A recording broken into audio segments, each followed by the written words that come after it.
বাংলাদেশের অর্থনীতিতে সবথেকে বেশি অবদান রেখেছে বাংলাদেশের কিছু জেলা। এই সকল জেলাকে বাংলাদেশের সবথেকে ধনী জেলা বলা হয়। আমরা জানি না বাংলাদেশের সবথেকে ধনী জেলা কোনগুলো। তো যাই হোক, আজকের এই ভিডিওতে আমরা জানবো বাংলাদেশের সবথেকে ধনী 10 জেলা সম্পর্কে। আরো জানতে পারবেন কোন জেলাতে বউ ভাড়া পাওয়া যায়, পাশাপাশি কোন জেলাতে সবথেকে বেশি সুন্দরী মেয়েদের বসবাস। তা জানতে হলে ভিডিওটি শেষ পর্যন্ত দেখতে থাকুন।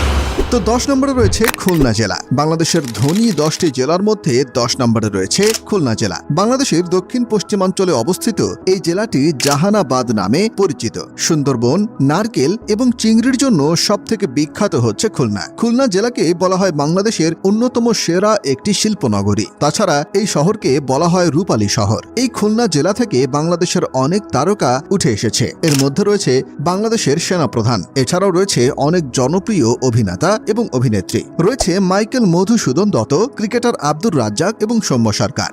এরপর 9 নম্বর অবস্থানে রয়েছে নারায়ণগঞ্জ। বাংলাদেশের সবথেকে ধনী 10টি জেলার লিস্টে 9ম স্থানে রয়েছে নারায়ণগঞ্জ জেলা। বাংলাদেশের সবথেকে ছোট জেলাগুলোর মধ্যে একটি জেলা হচ্ছে নারায়ণগঞ্জ জেলা এবং জেলাটি নদী ও গার্মেন্টসের জন্য অনেক বিখ্যাত। এই জেলাটি অত্যন্ত প্রাচীন এবং প্রসিদ্ধ একটি জেলা। তাছাড়া নারায়ণগঞ্জ জেলার বিখ্যাত তার পাটের আঁশের কারণে। বাংলার তাজমহল যাকে বলা হয় সেটি নারায়ণগঞ্জে অবস্থিত। নারায়ণগঞ্জের কিছু বিখ্যাত ব্যক্তিবর্গের নাম হচ্ছে সেলিনা হোসেন আইভি এবং শামীম ওসমান। একসময় বিশ্বের সবথেকে বড় পাটকল আদমজি পাটকল এই নারায়ণগঞ্জে অবস্থিত ছিল, তবে বর্তমানে এটি বন্ধ রয়েছে। এরপর 8 নম্বর অবস্থানে রয়েছে গাজীপুর। বাংলাদেশের সবথেকে ধনী 10টি জেলার লিস্টে 8ম অবস্থানে থাকবে গাজীপুর জেলা। বাংলাদেশের মধ্যে অবস্থিত গাজীপুর জেলা। মজার ব্যাপার হচ্ছে এই গাজীপুর জেলায় বাংলাদেশের 75% গার্মেন্টস অবস্থিত। তাছাড়া বিশ্ব ইজতেমা গাজীপুরের টঙ্গীতে হয়ে থাকে। তাছাড়া বঙ্গবন্ধু সাফারি পার্ক গাজীপুরে অবস্থিত। মজার ব্যাপার হচ্ছে বাংলাদেশের একমাত্র টাকা ছাপানো কারখানা এই গাজীপুরে অবস্থিত।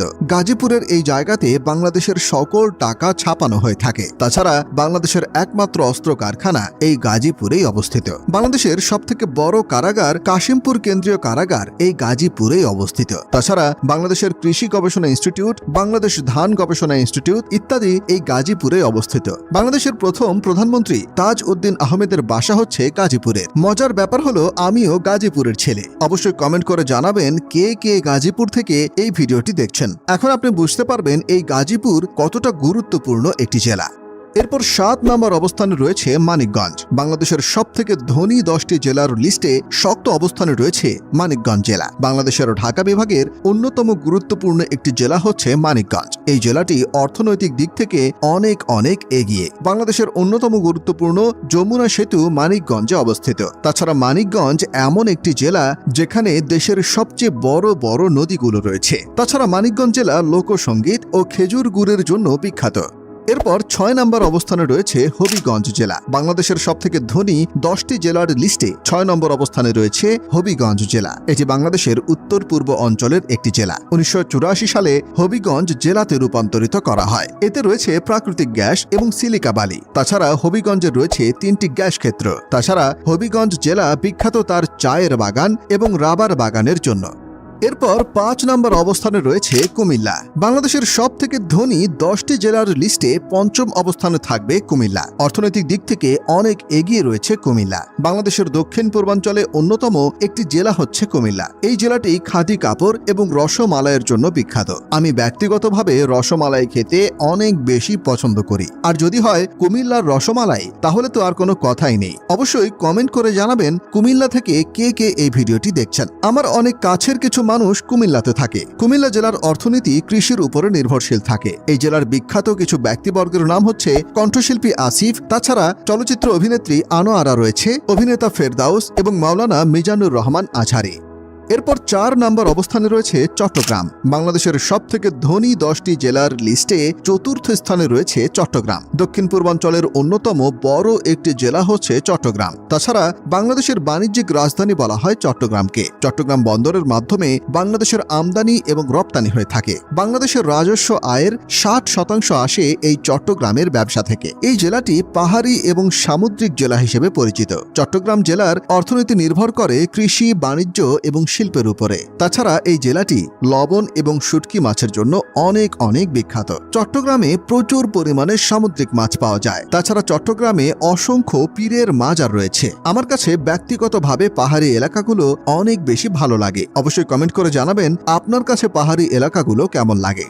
এরপর 3 নম্বর অবস্থানে রয়েছে সিলেট জেলা। বাংলাদেশের সবথেকে ধনী 10টি জেলার লিস্টে তৃতীয় স্থানে রয়েছে সিলেট জেলা। সিলেট জেলার অর্থনীতি বাংলাদেশের তৃতীয় বৃহত্তম অর্থনীতি। সিলেট জেলাটি প্রাকৃতিকভাবে অনেক সুন্দর একটি জেলা। তাছাড়া এই জেলাটিকে বলা হয় বাংলাদেশের কৃষির রাজধানী। সিলেট জেলাতে প্রচুর পরিমাণে চা এবং কমলা লেবুর উৎপাদন হয়ে থাকে। প্রাকৃতিক সৌন্দর্যমণ্ডিত এই জেলাকে বলা হয় বাংলাদেশের আধ্যাত্মিক একটি জেলা। জেলাটি শিল্প, প্রাকৃতিক সম্পদ এবং অর্থনৈতিক সব দিক থেকে এগিয়ে রয়েছে। তাছাড়া এই জেলাটিকে বিশ্বের দ্বিতীয় লন্ডন বলা হয়। তাছাড়া এই জেলাটি প্রচুর পরিমাণে বৈদেশিক মুদ্রা অর্জন করে থাকে। এই জেলাতে রয়েছে হযরত শাহ জালালের মাজার, এছাড়া রয়েছে হযরত শাহ পরাণের মাজার। তাছাড়া বাংলাদেশের অনেক তারকাদের বাসা সিলেট জেলাতে এবং এই লিস্টে রয়েছে কণ্ঠশিল্পী রুনা লায়লা এবং বিখ্যাত অভিনেতা সালমান শাহ। আর একটা সিক্রেট বিষয় বলি আপনাদেরকে, সিলেট জেলায় সব থেকে সুন্দরী মেয়েদের বসবাস। আপনি যদি সুন্দরী মেয়েকে বিয়ে করতে চান তাহলে এখনই সিলেট জেলায় চলে যান। অবশ্যই কমেন্ট করে জানাবেন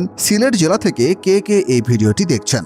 এরপর 2 নম্বর অবস্থানে রয়েছে নোয়াখালী। বাংলাদেশের সবথেকে ধনী 10টি জেলার লিস্টে দ্বিতীয় অবস্থানে রয়েছে নোয়াখালী। বাংলাদেশের দক্ষিণ পূর্বাঞ্চলের অন্যতম সেরা একটি জেলা হচ্ছে নোয়াখালী জেলা। এই জেলার অর্থনীতি কৃষির কাজের উপরে নির্ভরশীল। নোয়াখালীতে সবচেয়ে বেশি মাছ চাষ করা হয়ে থাকে। এই জেলার অন্যতম সেরা শিল্প প্রতিষ্ঠান হচ্ছে আবুল খায়ের গ্রুপ। বিভিন্ন ধরনের পিঠার জন্য নোয়াখালী অনেক বিখ্যাত এবং এই জেলাতে রয়েছে নিঝুম দ্বীপ এবং স্বর্ণদ্বীপ। এই জেলার গুরুত্বপূর্ণ কিছু ব্যক্তিবর্গের নাম হচ্ছে মাননীয় মন্ত্রী ওবায়দুল কাদের, মাননীয় স্পিকার শিরিন শারমিন চৌধুরী এবং রয়েছে জহির রায়হান।